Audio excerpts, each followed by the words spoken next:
બધા નક્ષત્ર વાળો શ્લોક આવડે છે? ગાઓ. અશ્વિની ચરણે જગતે કાલો ને મૃગાદ્રા પુનર્વસુ પૂષા શ્રેષ્ઠા મગાશ્ચ પૂર્વોત્તરા તસ્યાસ્ત સ્વાતિ વિશાખા અનુરાધા જ્યેષ્ઠા કુંભે આષાઢે શ્રવણમ ધનિષ્ઠા ભાદ્રે રેવતી નક્ષત્રગ્રામ. નક્ષત્રગ્રામ એટલે નક્ષત્રનો સમૂહ. કેટલા નક્ષત્ર હોય છે?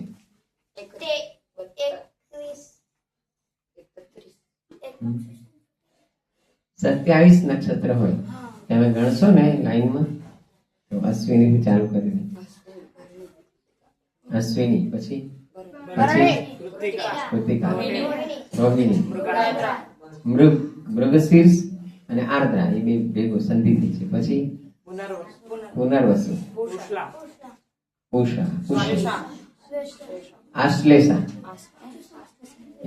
પૂષાશ્લેષા એવું બોલો છો ને, એટલે પૂષ નક્ષત્ર અને આશ્લેષા એની સંધિ થઈ ગઈ છે. પછી મગા, પછી પૂર્વ અને ઉત્તરા, પછી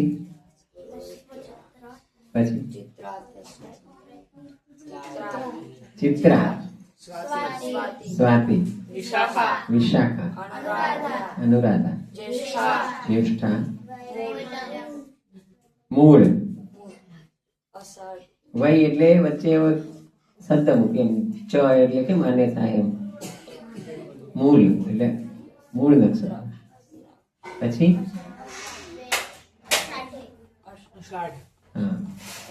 આષાઢે દ્વે એવું લખ્યું છે. એટલે બે આષાઢ નક્ષત્ર આવે. પૂર્વાષાઢા અને ઉત્તરાષાઢા એટલે આષાઢે દ્વે બે આવે. પછી શ્રવણ, પછી કયું? ઘનિષ્ઠા, હા. શતવિષ,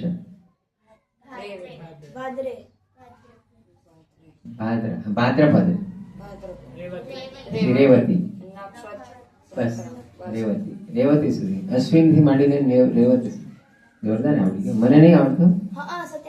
થઈ ગયા ને સત્ય?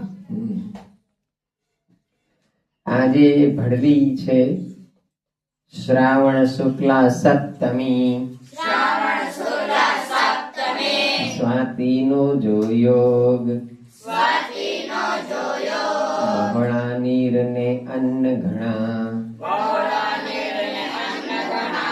ભડપાયા સંજોગ. શ્રાવણ સુધી સાતમે જો સ્વાતિ નક્ષત્ર હોય તો બહોળો વરસાદ પડે અને ઘણું અન્ન પાકે. આજે શ્રાવણ સુદ સાતમ છે અને સ્વાતિ નક્ષત્ર છે એટલે વરસાદ પડશે અને અન્ન પાકશે. એટલે કોઈએ ચિંતા કરવાની જરૂર નથી. એમાં વચ્ચે વચ્ચે એવી આવે પડતી ખબર છે કે જો અનાજ પાકનારું ના હોય ને તો અમે એવું આવે છે લખેલું કે પીયું તમે જાજો પરદેશ અને હું જઈશ માળવે. એવું આવે ને એટલે પીયું ને માળવે મોકલે. શું કરવા? પીયું એટલે એનો ઘરવાળો, એનો પતિ. હા, અહીંયા તો કશું વરસાદ ના પડ્યો, કઈ કામ ધંધો હોય નહીં તો શું કરવાનું? ખાવા ખપે ને. તો ક્યાં મોકલે એને? માળવે. અત્યારે જેમ બધા જાય ને, મુંબઈ જાય, કોઈ કેનેડા જાય, ન્યુઝીલેન્ડ જાય. એ વખતે કેનેડા ન્યુઝીલેન્ડ હતું ને, અમેરિકા ઓસ્ટ્રેલિયા નતું, તો ક્યાં મોકલતા હતા? માળવા નામનો પ્રદેશ છે. એ પ્રદેશમાં દુષ્કાળ નતા પડતા. હવે ત્યાં પડે છે. એટલે તો સમયનું ચક્ર ફરી જાય. અહીંયા અમીનપુરા અમારા કાકાનું ઘર છે. અમે ઉનાળામાં ત્યાં વેકેશનમાં જાય. ત્યાં તો એટલું બધું પાણી કુવામાં, એટલું બધું નાતા આવે, મજા આવે. ફૂલ આટલું પાઇપ ભરાઈને પાણી આવે. ત્યારે અહીંયા પાણી નતું. હવે અહીંયા કેનાલ ધમધમાટ આવે છે, ત્યાં પાણી નથી. સમય ફરી ગયો 25, 30, 40 વર્ષમાં. પીયું જાજો માળવે, હું કરીશ ક્યાં વાસ? હું દુઃખમાં કરું વાસ. એટલે પોતે હું અહીંયા દુઃખ વેઠી લઈશ.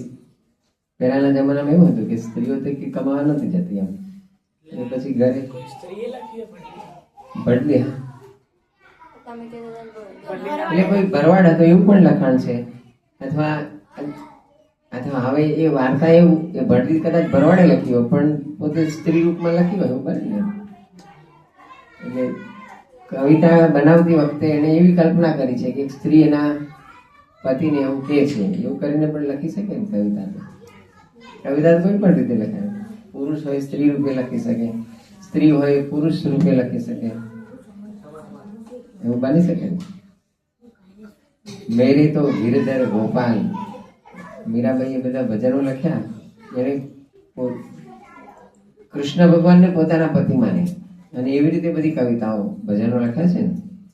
એનો પતિ કે કૃષ્ણ ભગવાન નતા, એના તો લગ્ન થયા હતા ને, બની ગયા હતા.